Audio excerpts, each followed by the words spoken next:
Hey, what is up, everyone? Welcome back to another episode of Shootin' from the Stache. I'm your host, Brandon, the owner, operator, artist, and mustache behind Desperado Metal Designs. Today's episode is going to be a little bit of a clash between nostalgia mixed with, at the time, my new business venture. In previous episodes, I'd also mentioned, things like stepping outside your comfort zone, trying to be more of a yes man per se. I'd heard somewhere, I can't exactly remember where I heard this from, but someone said, sometimes you just have to say, even if you're not quite sure how to do something or you're not sure how comfortable you're going to be in the situation, just say yes and then figure it out later. And I found out with that approach, if you just kind of say yes and you put yourself in the position to kind of figure it out on the spot, obviously this doesn't work for everyone, but it kind of puts you in a position to where you just kind of have to figure it out. You have to make it work. You're already there. You've already committed.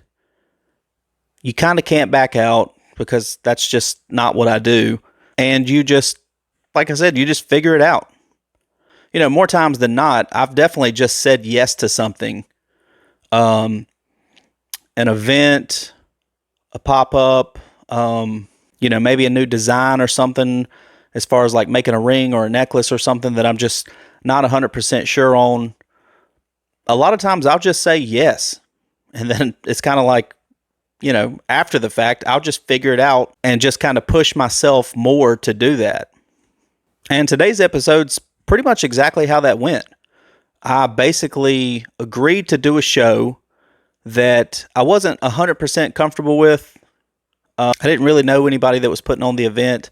I'd kind of agreed to do this particular one, kind of at last minute, spur of the moment type deal.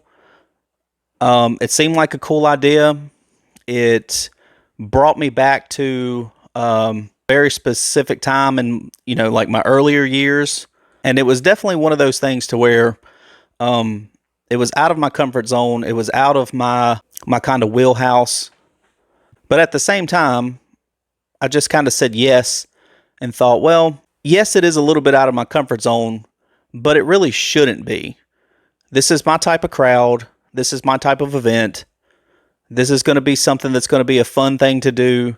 It's very spur of the moment, very random, and I'm going to figure it out, and I'm just going to make it work the best that I can.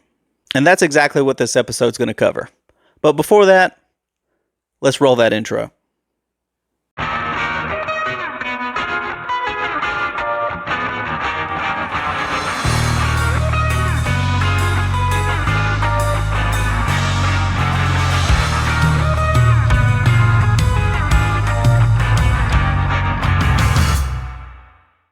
So let's get right into the episode today. The event that I'm going to talk about today was a local heavy metal show that was put on at a Shootin building. And this particular Shootin building happens to be right across the street from where my grandmother lives. I was very familiar with it. I'd been there plenty of times before. I'm assuming all Shootin buildings are like this, but this particular one, we had rented it out for, family functions, kind of like family reunions, cookouts. I know, specific weekends and stuff, they would hold like little community events, like Brunswick stew dinners. They would have like little chili cook-off events, like Little League baseball games. I even remember, I'm sure they still do this to this day, but, they would bring in like acoustic, gospel, banjo type music, stuff like that. Definitely aimed more towards like the older crowd. But like I said, you could pretty much just rent that building out for anything. And a few local bands got together and decided, hey, we're just going to put on a local heavy metal show. When I was younger, it was definitely something that wasn't really out of the ordinary. I had a lot of friends that played in different bands and stuff like that, mostly like heavier music, heavy metal, hard rock, stuff like that. And there was a couple local spots where, the younger kids would go and play and perform and stuff. But there were definitely also like American Legion buildings that people would just rent out and play over the weekend. Shootin buildings. I'd even attended a show in my early teen that basically took place in someone's, very large driveway. Just rolled a flatbed right in, set up the stage right there on top of the flatbed, and just jammed out. And it was awesome. It was amazing. But back to this particular show. So they started advertising. It was at the Rueton building. I obviously was very aware of where it was going to be. And the band that was, the main band that was putting on the show, I knew of some of the people that were in the band, but I wouldn't say that I was really friends with them. They were more of just like acquaintances, people that I'd heard of, friends of friends. I did later find out that some friends that were in a local band from Pulaski, Virginia, which is, a little ways from where I live, they were coming into town and they were going to play at this local show. It was literally down the street from where I was living at the time. So it was one of those events where like I was going to go no matter what. Like I didn't want to miss this show. It definitely reminded me of, like I said, the younger days of like the scene kids putting on a show. I knew no matter what that it was going to be a good time. But around this same time, I'd had my business going. I was booking some shows here and there, and I was constantly advertising. And one of the people from the band that were putting it on, they were going by the name A World in Terror. They had reached out to me and said, hey, your stuff's really cool. We know you're local. Would you like to set up and sell some of your stuff at the show? And of course, I was like, wow, yeah, this is awesome. I can just show up, pay my entry fee, or give them, whatever they were asking for to set up. I could set up at the show. It was local, basically just down the street from where I was living. A cool way to network and meet some people, locally. I come to find out they did have some other bands that were coming from out of state as well. I was hoping that some of my, local friends that were into the same type of music and stuff would be at this particular show too.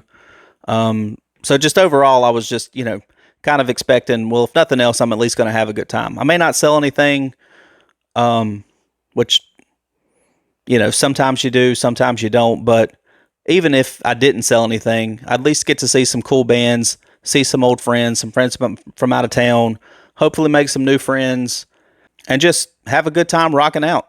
So fast forward, it's the day of the show. I show up kind of early so I can find me a spot to set up at. And the way that the Rueton building's set up, like I said, I don't know if they're all like this, but this particular one, it basically had two levels.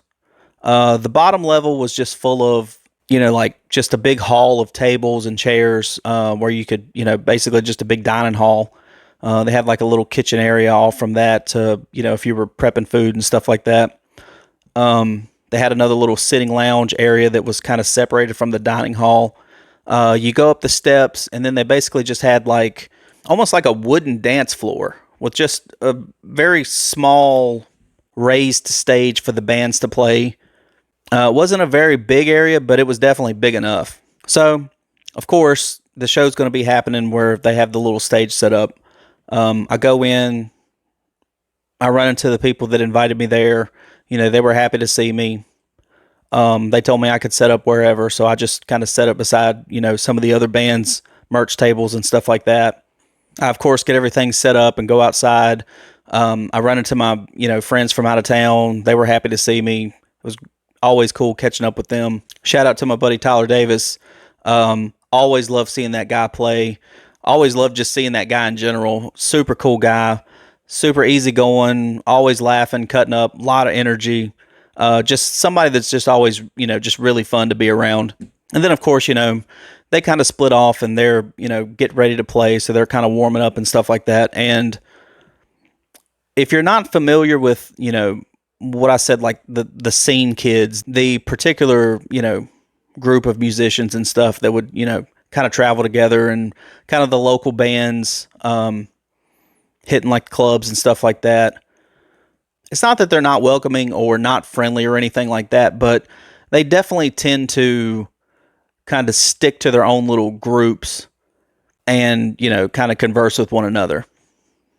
So, being that there was only that, one little group of people there that were actually playing that night, everyone else was basically just kind of all strangers to me, which is always a little awkward. But then again, I was like, well, this is just like any other show. It's no big deal.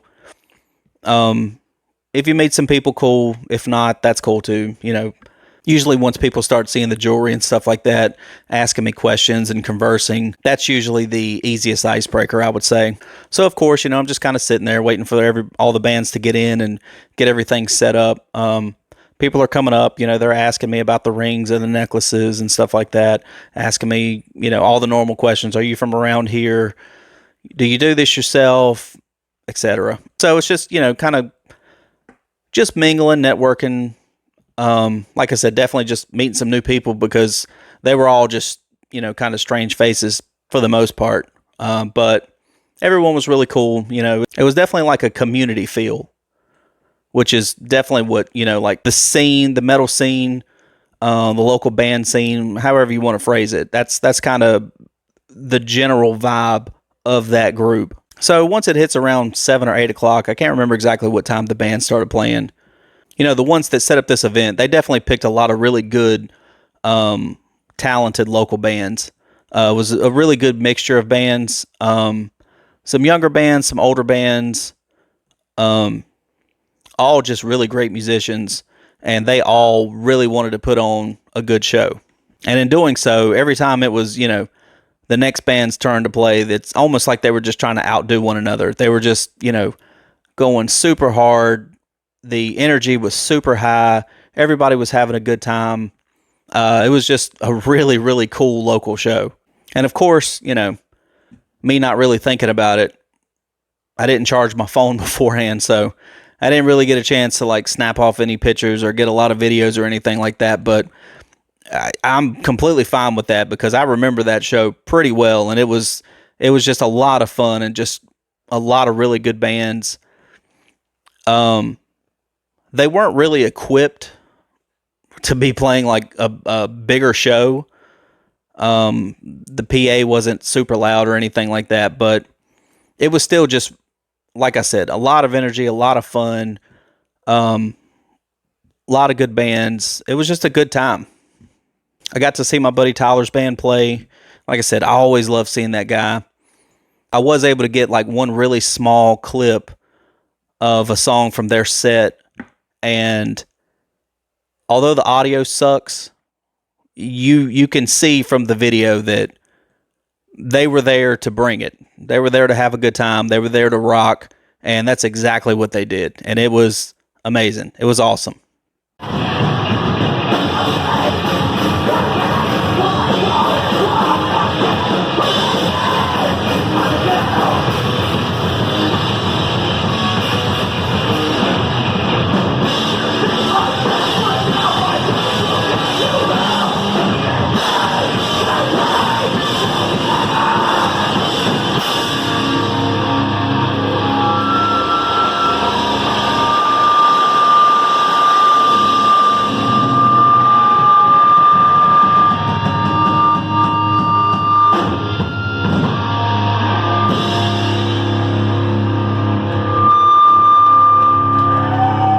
Said I would have loved to have seen him and that band on a bigger stage, but I never got a chance to see that, and I don't even know if they really did before they went their separate ways or started doing whatever they're doing. Another band that really surprised me, I can't remember where they were from, but they were definitely out of state. I do remember that, but I remember they had probably one of the greatest frontmen I think I'd ever seen at a local show. I mean, this dude was all over the place.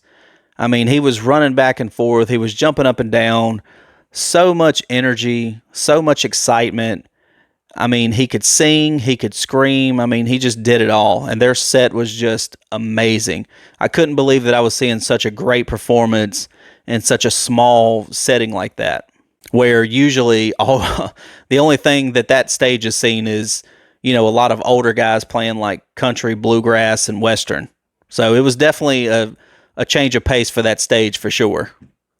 And I remember at one time, everybody's jumping around and having a good time. And I thought, I hope this floor doesn't fall in because this is a really old building and I don't think it's set up for this type of thing. But it was still awesome. It was worth it. And, in between the bands changing out, people were just kind of walking around. They were checking out my stuff. I definitely sold some things. I made a little bit of money at this show, which was, really surprising to me. Like I said, really wasn't expecting a lot, but I knew no matter what, it would be, it would be a good time. I met some people, I met some contacts that I'm, still friends with and stuff. That ended up being like a good networking contact, because this one group that I will definitely mention in another video, they hooked me up with a show later down the line that ended up being one of the craziest shows that I have ever done. I know I've told this to some friends and family and stuff like that, but I'm definitely going to cover it in a couple episodes from here. I can't wait to tell the story. I know everyone's going to have a good laugh from it. Everyone's going to really see, like, whatever bad could happen at a show happened at this particular show. And unless you were there, unless you've seen it, taking pictures of my merchandise and, the tents and tables and whatever around me, that's not really everything that goes on. You don't always capture the small or big things that happen at these shows. You don't really always capture the disasters that happen. I don't try to pretend like everything's sunshine and rainbows. If anyone asks me how a show does, if it goes crappy, I'm going to tell them it goes crappy. I'm not going to lie about it. I'm always pretty straightforward when it comes to that. And I always say, if anything bad could happen at a show or at an event or just to anyone in general, it's probably going to happen to me at some point. I'll definitely be covering that one in a later episode. And you should definitely keep your eyes peeled for that one, because it's a roller coaster ride. It's a wild one. It gets crazy, and you'll definitely get a kick out of it. But basically, to, wrap up this one particular show, like I said, I really wasn't expecting a whole lot out of this particular show. It was kind of, last minute, kind of out of left field for me. When I was asked to do the show, it was, I want to say, maybe like a week out. But, I decided, even though I don't know a whole lot of people there, or, maybe not even any, I'm still going to go to this show. It's an opportunity. It's an opportunity to network. It's an opportunity to get myself out there. I look at every setup and every show as a learning opportunity to see what I could, possibly do better as far as jewelry, displays, just my overall table setup in general, just getting used to doing different types of shows. It's just always something there to learn and to take away from. Even if it's a bad one, there's always something in there that you can learn. Usually if I'm looking to do shows, and especially if someone comes to me and asks me, most of the time I'm going to say yes. Just because it's like, wow, people seen my stuff. They like me enough to reach out, ask if I want to do this particular thing. Who am I to say no? And also just, for the simple fact that you just never know what's going to happen. You never know who you're going to meet. You never know who you're going to, become acquaintances with, friends with, contacts with, that could lead to, other types of shows, bigger shows. I've got a friend of a friend. I mean, you just never really know. So it's always, for me anyways, just better for me just to say yes, and then just try to learn something from it, no matter what that is. And I guess the lesson for this one is, even though I really wasn't expecting a lot out of it, it was a great time. I made a little bit of money. I made some contacts. And overall, it was a really surprising success. And also, as a side note, shout out to all the local bands out there that are, trying to get their name out and trying to get on bigger stages, just grinding the local shows, the smaller clubs. Wherever you can plug in and play, you're going to be there, and you're going to try to do the same thing. You're going to try to make some fans. You're going to try to make some friends. You're going to try to make contacts and networking and, all that stuff. It really isn't for everyone. I really think it takes a certain type of person to do these things, and I always commend those that just put themselves out there and try. Even though, you may be in a band, or you may be a painter or a tattoo artist, and, I'm a jewelry maker, a sculptor, whatever you want to call me. we're all still kind of in the same boat together. So my hat's off to you and anyone out there like that's hearing this. I still say, I think, hard work, determination, persistence, it will pay off eventually. And to close out this episode, I would like to say, as usual, thank you for checking the video out. If you've made it this far, thumbs up to you. If you like the video, hit the thumbs up, like, subscribe. Check out some of the older videos that I have out there. Definitely keep your eyes peeled for episode number 10. That's going to be a big one. My 10th episode, and I'm going all out. All the bells and whistles.